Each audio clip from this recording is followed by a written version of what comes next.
கர்த்தருடைய பரிசுத்த நாமத்திற்கு மகிமை உண்டாவதாக. மீண்டும் இந்த ஆண்டினுடைய இறுதி நாளில் ஆண்டவருடைய வார்த்தையை தியானிக்க இப்படி ஆண்டவர் நமக்கு தந்த வாய்ப்புக்காக ஆண்டவரை துதிப்போம். இந்த ஆண்டு முழுவதும் எபினேசராக, இம்மானுவேலராக ஆண்டவர் நம்மோடு கூட இருந்தார். அவரை துதிப்பதற்கு கோடிக்கணக்கான நன்மைகள் இருக்கிறது. அவரை துதித்து கொண்டே இருக்கலாம். அவரை துதித்து இந்த ஆண்டிலிருந்து புதிய ஆண்டிற்குள்ளே நாம் கடக்க ஆண்டவர் நமக்கு கிருபை செய்வாராக. வெறுமனே நாம் துதித்து கொண்டு மட்டும் இருக்காமல், இப்போது மிக முக்கியமான ஒரு காரியத்தையும் கூட நாம் செய்ய வேண்டிய ஒரு முக்கியமான இடத்துல இருக்கிறோம். ஆண்டவர் நமக்கு ஏன் இவ்வளவு நன்மைகளை கொடுத்து கொண்டிருக்கிறார், இன்னும் கொடுப்பார். ஆண்டவர் நமக்கு நன்மைகளை கொடுப்பதற்கு என்ன காரணம்? மோசே குறித்து வேதம் இப்படி சொல்லுகிறது. எபிரேயர் 11ஆம் அதிகாரம் 26ஆம் வசனம். இனி வரும் பலன் மேல் நோக்கமாயிருந்து எகிப்தில் உள்ள பொக்கிஷங்களிலும் கிறிஸ்துவின் நிமித்தம் வரும் நிந்தையை அதிக பாக்கியம் என்று எண்ணினான். இந்த ஆண்டினுடைய இறுதியிலே நாம் இருக்கிறோம். இந்த ஆண்டு இன்னும் ஒரு 20 மணி நேரத்திற்குள்ளாக கடந்து புதிய ஆண்டிற்குள்ளே நாம் பிரவேசிக்க போகிறோம். நம்முடைய இருதய நன்றியினால் பொங்குகிறது என்னவோ உண்மைதான். ஆனால் ஆண்டவர் என்ன விரும்புகிறார் தெரியுமா? இந்த நாண்டில், இந்த நிமிஷத்தில் இனி வரும் பலன்கள் மேல் நாம் நோக்கமாக இருக்க வேண்டும். மோசே இனி வரும் பலன்கள் மேல் தன்னுடைய கண்களை வைத்தார். இது ஒரு தீர்மானம் எடுக்கிற வேலை. நம்முடைய மனதில் தீர்மானம் எடுத்தால் கர்த்தர் அதை நிறைவேற்றி கொடுப்பார். தானியேலை குறித்து நம்ம என்ன வாசிக்கிறோம் அப்படின்னா, தானியேல் 1ஆம் அதிகாரம் அந்த 10ஆம் வசனத்தில் 8ஆம் வசனத்தில் இப்படி நாம் வாசிக்கிறோம்.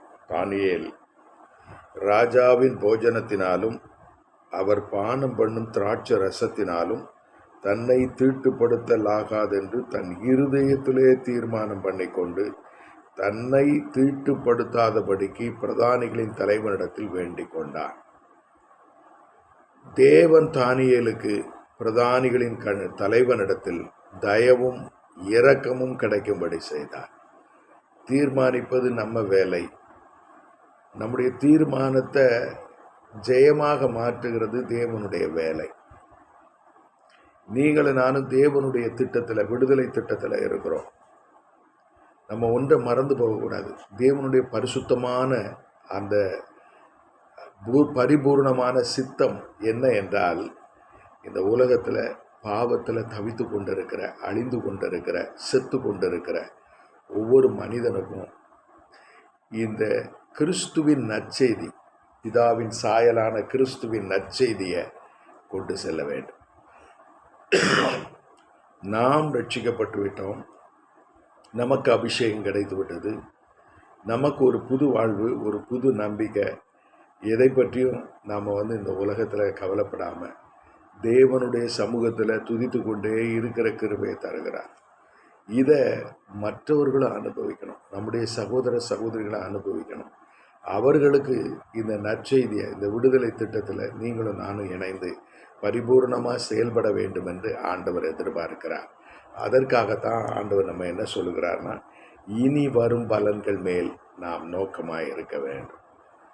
இந்த உலகத்தின் பொக்கிஷங்கள் மேலே நம்முடைய கண்களை வைத்திருக்கிற இந்த கண்களை எடுத்து இனி வரும் பலன்கள் தேவன் நம்ம கொண்டு புதிய ஆண்டில் செய்ய போகிற அற்புதங்கள், அடையாளங்கள், இன்னும் ஊழியங்கள், இவைகளில் நாம் நோக்கமாக இருக்க இந்த காலை வேளையில் ஆண்டவர் நம்மை அழைக்கிறார்.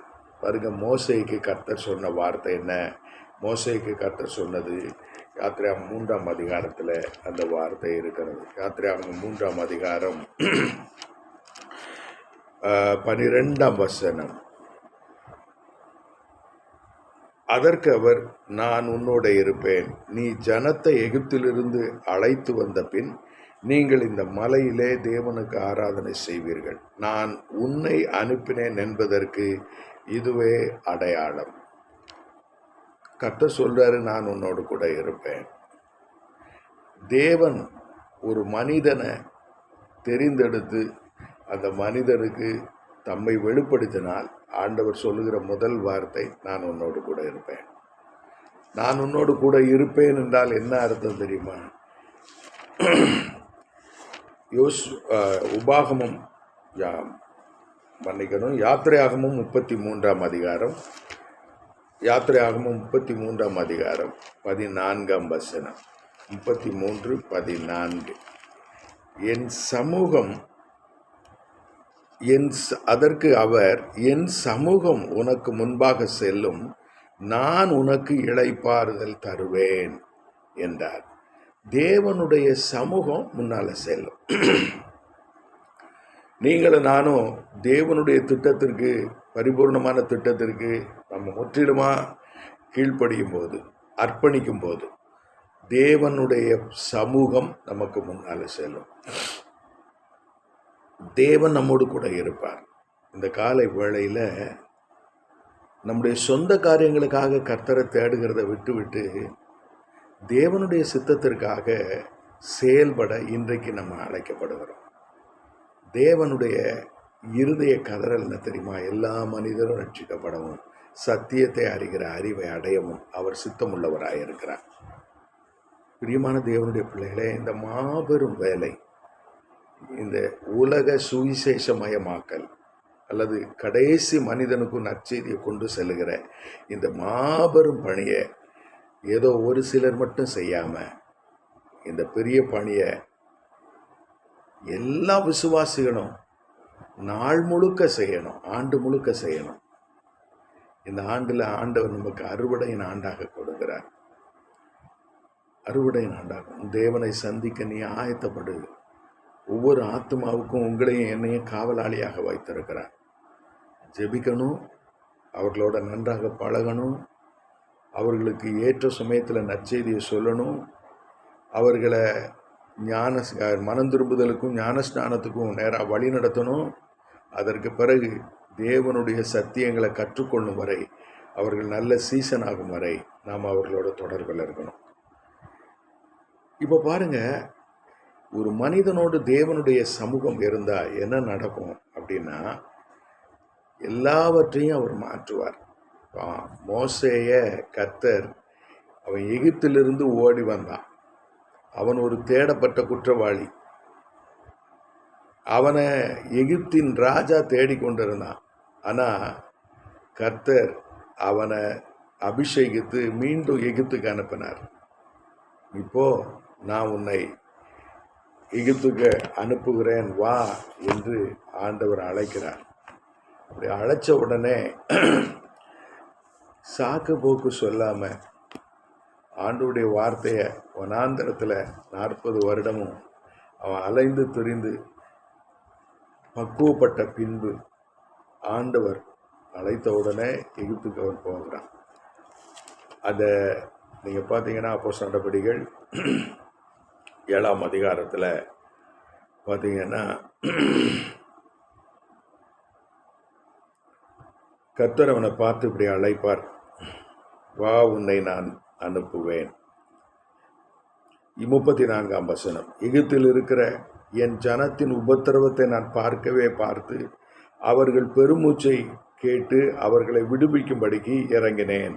ஆகையால் வா, நீ வா, நான் உன்னை எகிப்துக்கு அனுப்புவேன்.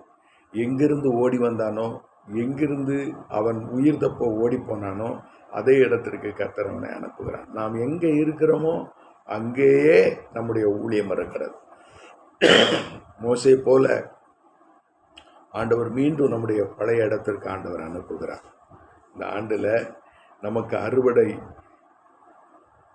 மோசேக்கு எகிப்தில் இருந்தது போல நம்மையும் ஆண்டவர் நாம் எங்கிருந்து வந்தோமோ அந்த இடத்திற்கு நம்மை அனுப்புகிறார். இந்த காலை வேளையில் ஆண்டவர் அனுப்பும்போது பார்த்தீங்கன்னா, இங்கே இருக்கிற பார்வோன் மோசையை பார்த்து நடுங்குகிறவனாக இருக்கிறான். பாருங்க, மோசே தேவனுடைய சன்னிதானத்திலிருந்து புறப்பட்டு இந்த எகிப்துக்கு போகிறான். எகிப்தில் அந்த ராஜாவுக்கு முன்னால் அவன் நிற்கிறான். இந்த ராஜா அவர்களை கண்டு கலங்குகிறார். என்ன நடக்கப் போகிறதோ, ஏது நடக்கப் போகிறதோ என்று அந்த ராஜா கலங்குகிறதை ஆண்டவர் அவனை எகிப்தின் ராஜாவுக்கு ஆண்டவனாக மாற்றிவிட்டார். 7ஆம் வசனம், 7ஆம் அதிகாரம், யாத்திராகமம் 7ஆம் அதிகாரம். ஆண்டவர் சொல்கிற வார்த்தை, கர்த்தர் மோசேயை நோக்கி, பார், உன்னை நான் பார்வோனுக்கு தேவனாக்கினேன். உன் சகோதரனாகிய ஆரோன் உனக்கு தீர்க்கதரிசியாயிருப்பான். நான் உனக்கு கட்டளையிடும் யாவையும் நீ சொல்ல வேண்டும். பார்வோன் இஸ்ரவேல் புத்திரரை தன் தேசத்திலிருந்து அனுப்பிவிடும்படி உன் சகோதரனாகிய ஆரோன் அவனிடத்தில் பேச கடவன். இப்போ பார்வோனுக்கு ஆண்டவனா, அதாவது பார்வோனை கலக்குகிற ஒரு வல்லமையான மனிதனாக மோசேயை கர்த்தர் மாற்றிவிட்டார்.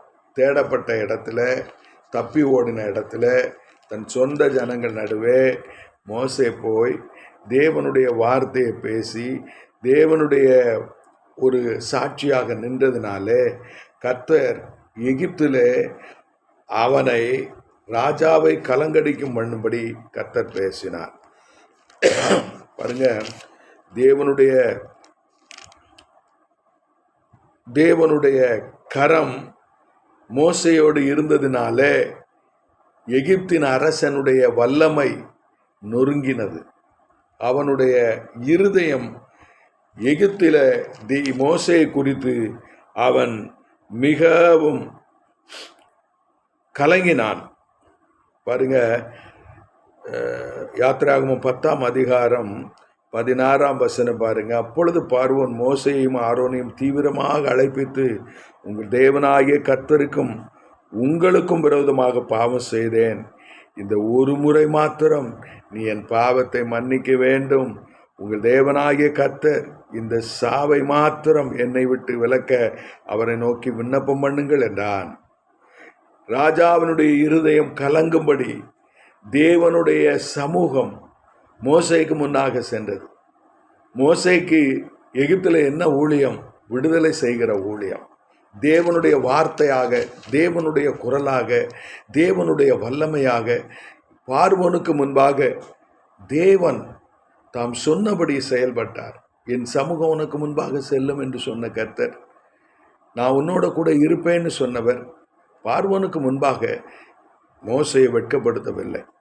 பாருங்க, இந்த தேவ மனிதன் தேவனுடைய திட்டத்திற்கு தன்னை முழுவதுமாக அர்ப்பணித்த பிறகு தேவனுடைய பிரசன்னம் இவனுக்கு முன்பாக செல்ல ஆரம்பித்தது. தேவனுடைய பிரசன்னம் ஒரு மனிதருக்கு முன்பாக செல்லும் என்றால் என்ன நடக்கும் பாருங்க. லூக்கா 3ஆம் அதிகாரம், லூக்கா எழுதின நற்செய்தி நூல் 3ஆம் அதிகாரத்தில் நாம் இப்படி பார்க்கிறோம். என்ன பார்க்குறோம் பாருங்க, 4ஆம் வசனம் பாருங்க. 3, அப்பொழுது கர்த்தருக்கு வழியை ஆயத்தப்படுத்துங்கள், அவருக்கு பாதையை செவ்வை பண்ணுங்கள் என்றும், பள்ளங்கள் எல்லாம் நிரப்பப்படும், சகல மலைகளும் குன்றுகளும் தாழ்த்தப்படும், கோணலானவைகள் செவ்வையாகும், கரடானவைகள் சமமாகும் என்று தேவனுடைய தீர்க்கமான வார்த்தை வெளிப்பட்டுகிறது.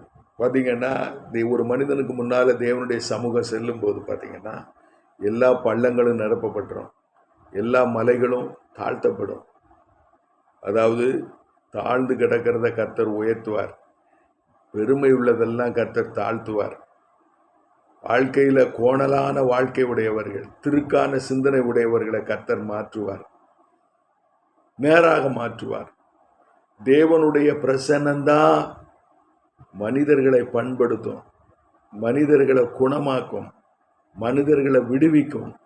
பிரியமான தேவனுடைய பிள்ளைகளே, நாம் தேவனுடைய திட்டத்தில் இணைந்து தேவனுடைய சித்தத்தை நம்முடைய வாழ்வில் நிறைவேற்ற நம்மை முழுவதுமாக அர்ப்பணிக்கும் போது நமக்கு முன்னால் தேவனுடைய பிரசன்னம் போகும். அது மட்டுமல்ல, தேவனுடைய சமூகம் நமக்கு முன்பாக போனால் என்னெல்லாம் நடக்கும் பாருங்க.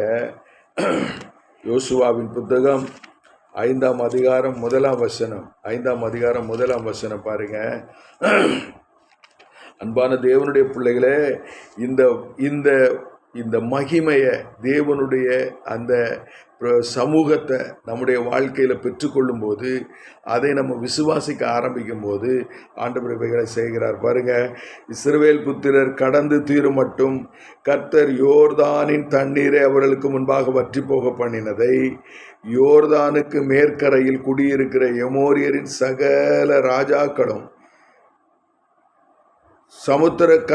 சமுத்திரத்து அருகே குடியிருக்கிற கானானியரின் சகல ராஜாக்களும் கேட்டது முதற்கொண்டு அவர்கள் இருதயம் கரைந்து இஸ்ரவேல் புத்திரருக்கு முன்பாக சோர்ந்து போயிற்று. பிரியமான தேவனுடைய பிள்ளைகளே, சூழ்நிலை எப்படி வேணாலும் இருக்கலாம். செங்கடல் ஆர்ப்பரித்து கொண்டு இருக்கலாம். ஆனா தேவனுடைய சமூகம் முன்னால போச்சுன்னா செங்கடல் தானா விலகும். செங்கடலின் நடுவே உலர்ந்த வெட்டாந்தரைய கர்த்தர் உண்டாக்குவார். இஸ்ரவேல் ஜனங்களுக்கு முன்னால என்ன போச்சு? தேவனுடைய சமூகம் போச்சு. தேவனுடைய சமூகம் மோசேக்கு முன்னால சென்றது, இஸ்ரவேல் ஜனங்களுக்கு முன்னால சென்றது. செங்கடல் எதிராக வந்தது. தேவனுடைய சமூகம் முன்னாடி போனதுனால செங்கடல் 2ஆ பிரிந்தது, வெட்டாந்தரை உருவானது. கடலின் நடுவே இஸ்ரவேலர் நடந்தார்கள். இன்னைக்கு நீங்களும் நானும் விசுவாசிக்க வேண்டிய விஷயம் என்ன தெரியுமா? ஆண்டவரே, உடைய சமூகம் எனக்கு முன்னாடி போகலைன்னா எனக்கு ஒரு பிரயோஜனமும் இல்லை. இப்போ தேவ பிரசன்னம் நமக்கு முன்னால் போகணும்னா நாம் தேவனுடைய சாட்சியாக வாழணும். அசுத்தமான வாழ்க்கையை வாழ்ந்துக்கிட்டு, ரகசியமான ஒரு வாழ்க்கை வாழ்ந்துக்கிட்டு, தேவனுக்கும் நமக்கும் இடையே பாவம் ஆளுகை செய்து கொண்டு நீங்களும் நானும் கர்த்தருக்கு சாட்சியாக வாழ முடியாது. தேவனுடைய சமூகத்தை நம்முடைய வாழ்க்கையில் பெற முடியாது. தேவன் விரும்புகிற காரியம் என்ன தெரியுமா? நான் பரிசுத்தர், ஆகையால் நீங்களும் பரிசுத்தராயிருங்கள். அப்போ தேவனுடைய ஜனங்களுக்கு முன்பாக, இப்போ நீங்கள் பாருங்க, மோசே தேவனுக்கு முற்றிலுமாய் கீழ்ப்படிதான். தேவனுடைய சமூகம் மோசைக்கு முன்னாக சென்றது. மோசைக்கு முன்னால் தேவனுடைய சமூகம் சென்றதுனால செங்கடலை வற்றி போக பண்ணினார். இந்த செய்தி அந்த காட்டுத்தீ போல எல்லா ஜனங்களுக்குள்ளேயும் போகிறது. அந்த செய்தியை கேட்ட மாத்திரத்துல ராஜாக்களுடைய இருதயம் கரைந்து போகிறது.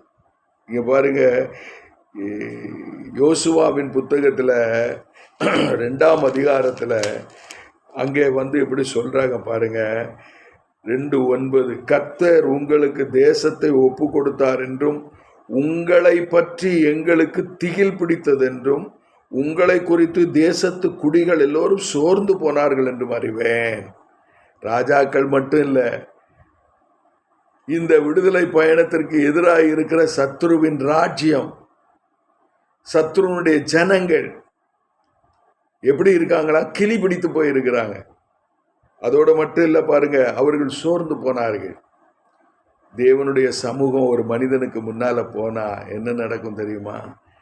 ராஜாக்கள் புலம்புவார்கள், செங்கடல் 2ஆக விலகும், யோர்தான் வற்றி போகும், எரிகோ தூள் தூளாகும். ராஜாக்கள் அந்த காலங்களில் உள்ள ராஜாக்கள், அவர்களுக்கு எதிராக வந்த ராஜாக்களுடைய இருதயம் பயத்தினால கரைந்து போகும். அவர்களுடைய ஜனங்கள் திகிலோடு காணப்படுவார்கள், அவர்கள் சோர்ந்து போவார்கள். பிரியமான தேவனுடைய பிள்ளைகளே, தேவ சமூகத்தை தக்க வைத்துக் கொள்வதுதான் நம்முடைய வேலை. தேவனுடைய சமூகத்தை தக்க வைத்துக் கொள்வது எப்படி? தேவனிடத்திலிருந்து எல்லாவற்றையும் பெற்றுக்கொள்வது, தேவனுடைய சமூகத்தில் விழுந்து கிடப்பது, தேவனுடைய பாதத்தை நம்ம உறுதியா பிடித்து கொள்வது. மோசே அதிகாலமே தேவனுடைய சன்னிதானத்திற்கு சென்றார். தேவனுடைய பாதத்துல அமர்ந்திருந்து அன்றன்று நடக்க வேண்டிய வழிகள் என்ன என்று, செய்ய வேண்டியது என்ன என்று தேவனுடைய சன்னிதானத்திலே கேட்டு பெற்றுக்கொண்டார். பிரியமானவர்களே, இந்த காலை வேளையில ஆண்டவர் நம்மிடத்துல என்ன எதிர்பார்க்கிறார் தெரியுமா? ஒரு உண்மையான கீழ்ப்படிதல், மனப்பூர்வமான கீழ்ப்படிதல், தேவனுடைய பரிபூர்ண சித்தத்தை நம்முடைய வாழ்க்கையில் நிறைவேற்றுகின்ற ஒரு அருமையான கீழ்ப்படிதலை, அர்ப்பணிப்பை ஆண்டவர் எதிர்பார்க்கிறார். இந்த ஆண்டுல, புதிய ஆண்டுல நமக்கு ஆண்டவர் நல்ல நன்மைகளை தரணுமா? இனி வரும் பலன்கள் மேல நோக்கமாயிருங்க. தேவன் அருளுகிற பலன்களை பெற்றுக்கொள்ளும்படி, அவருடைய சமூகம் நமக்கு முன்பாக செல்லும்படி நம்ம முற்றிலுமா அர்ப்பணிப்போம். மோசேயும் இஸ்ரவேல் ஜனங்களும் தேவனுடைய சித்தத்திற்கு தங்களை அர்ப்பணித்தார்கள். இஸ்ரவேல் ஜனங்களுக்கு உண்ணும் உணவு பரலோகத்திலிருந்து வந்தது. வழிகாட்டுதல் தேவனுடைய சமூகத்திலிருந்து இறங்கி வந்தது. எந்த பாதையில் எப்படி போகணும் அவரே கற்றுக் கொடுத்தார். இஸ்ரவேலருக்கு யுத்தம் செய்வது எப்படி என்று சர்வ வல்லவரே கற்றுக் கொடுத்தார். அவருடைய சமூகம் முன்னாடி சென்றதுனால எதிரே வந்த செங்கடல், எதிரே வந்த யோர்தான், எதிரே வந்த ராஜாக்கள், ஜனங்கள், எரிகோ கோட்டை எல்லாவற்றையும் தூள் தூளாக்கினார். பிரியமான தேவனுடைய பிள்ளைகளே, கர்த்தர் சொல்லுகிறது என்ன தெரியுமா? யுத்தம் கர்த்தருடையது, யுத்தம் கர்த்தருடையது, நீங்கள் சும்மா இருப்பீர்கள். இதுதான் ஆண்டவர் நமக்கு சொல்லுகிற மிக முக்கியமான ஒரு செய்தி இந்த ஆண்டில். யுத்தம் கர்த்தருடையது, நாம் சும்மா இருப்போம். ஆண்டவர் நமக்கு அதை இன்றைக்கு கர்த்தர் கொடுக்கிறார். யாத்திராகமம் 14ஆம் அதிகாரம் 13ஆம் வசனம். அப்பொழுது மோசே ஜனங்களை நோக்கி பார்த்து, பயப்படாதிருங்கள், நீங்கள் நின்று கொண்டு இன்றைக்கு கர்த்தர் உங்களுக்கு செய்யும் ரட்சிப்பை பாருங்கள். இன்றைக்கு நீங்கள் காண்கிற எகிப்தினை இனி என்றைக்கும் காண மாட்டீர்கள். கர்த்தர் உங்களுக்காக யுத்தம் பண்ணுவார், நீங்கள் சும்மா இருப்பீர்கள். தேவனுடைய சன்னிதானத்தில் சாட்சிகளாக இருப்பது மட்டும்தான் நம்முடைய வேலை. பெற்ற ரட்சிப்பை பாதுகாத்து தேவனுடைய சமூகத்தில் அவருடைய பிரசன்னத்திற்கு ஏங்குகிற ஒரு நபராக நாம் வாழும்போது தேவன் நமக்கு முன்னாடி அவருடைய சமூகத்தை அனுப்புகிறார். புதிய ஆண்டில் இனி வரும் பலன்கள் மேல் நோக்கமாகி தேவனுக்கு பூரணமாய் கீழ்ப்படிந்து நம்முடைய சாட்சியை காத்து நடந்து கொள்வோம். கர்த்தர் நம்மை இந்த புதிய ஆண்டில் அபரிதமாய் ஆசீர்வதிப்பார். யோபுவின் புத்தகத்தில் கர்த்தர் யோபுவுக்கு ஒரு வார்த்தையை கொடுக்கிறார் பாருங்க. 9ஆம் அதிகாரம், யோபு 9ஆம் அதிகாரம் 10ஆம் வசனம் பாருங்க. 9:10 10ஆம் வசனம். ஆராய்ந்து முடியாத பெரிய காரியங்களையும் எண்ணி முடியாத அதிசயங்களையும் அவர் செய்கிறார். இந்த புதிய ஆண்டில் ஆண்டவர் ஆராய்ந்து முடியாத பெரிய காரியங்களையும் எண்ணி முடியாத அதிசயங்களையும் நம்முடைய வாழ்க்கையில் செய்வார். யாருக்கு செய்வார்? தேவனுடைய சமூகம் யாருக்கு முன்னால் செல்லுகிறதோ அவர்களுக்கு அவர் செய்கிறார். தம்முடையவர்களுக்கு தம்முடைய மகிமை அவர் வெளிப்படுத்தி காண்பிக்கிறார். நீங்களும் நானும் அவருடைய பிள்ளைகளாக வாழ நம்மை அர்ப்பணிப்போம். வாழ்வோ சாவோ, வெற்றியோ தோல்வியோ, தேவனே நமக்கு எல்லாமாய் இந்த ஆண்டில் எடுத்து ஆண்டவருக்கு கீழ்ப்படிவோம். கர்த்தர் நம்மை ஆசீர்வதிப்பார். கண்களை மூடி ஜெபிப்போம். நல்ல ஆண்டவரை, இந்த காலை வேளைக்காக துதிக்கிறோம். எங்களுக்கு நீர் அருளின நல்ல ஈவுகளுக்காக ஸ்தோத்திரம். நான் உன்னோடு கூட இருப்பேன் என்று சொன்னீரே. முடிவு பரியந்தம் உலகத்தின் சகல நாட்களிலும் நான் உன்னுடனே கூட இருப்பேன் என்று சொன்னீரே. உங்களுடைய சமூகம் எங்களுக்கு முன்பாக செல்லும்படி இந்த புதிய ஆண்டில் இன்று நாங்கள் தீர்மானிக்கிறோம். ஆண்டவரே, உமக்கு ஒரு உத்தம சாட்சியாக உங்களுடைய விடுதலை பயணத்தில், திட்டத்தில் நாங்கள் எங்களுடைய வாழ்க்கையை முற்றிலுமாக அர்ப்பணித்து உம்முடைய சித்தமே எங்களுடைய வாழ்க்கையில் நிறைவேறும்படி நாங்கள் செயல்பட கர்த்தர் எங்களுக்கு உதவி செய்யும். எங்களை கொண்டு இந்த பூமியில் நீர் என்ன செய்ய நினைக்கிறீரோ அதை முற்றிலுமாய் செய்து முடிக்க எங்களை முற்றிலுமாய் அர்ப்பணிக்கிறோம். ஆண்டவரே, கிருபை தாரும். உமக்கு சாட்சியாக வாழ எனக்கு கிருபை தாரும், எங்களுக்கு கிருபை தாரும். தொடர்ந்து எங்களை ஆசீர்வதியும், பிள்ளைகளை ஆசீர்வதியும், குடும்பங்களை ஆசீர்வதியும். ஆண்டவரே, எங்களுடைய பணிகளை ஆசீர்வதியும். எல்லாவற்றிலும் உங்களுடைய ஆளுகை 2025ஆம் ஆண்டில் எங்களோடு கூட இருப்பதாக இயேசுவின் நாமத்தில் வேண்டுகிறேன் நல்ல பிதாவே. ஆமென்.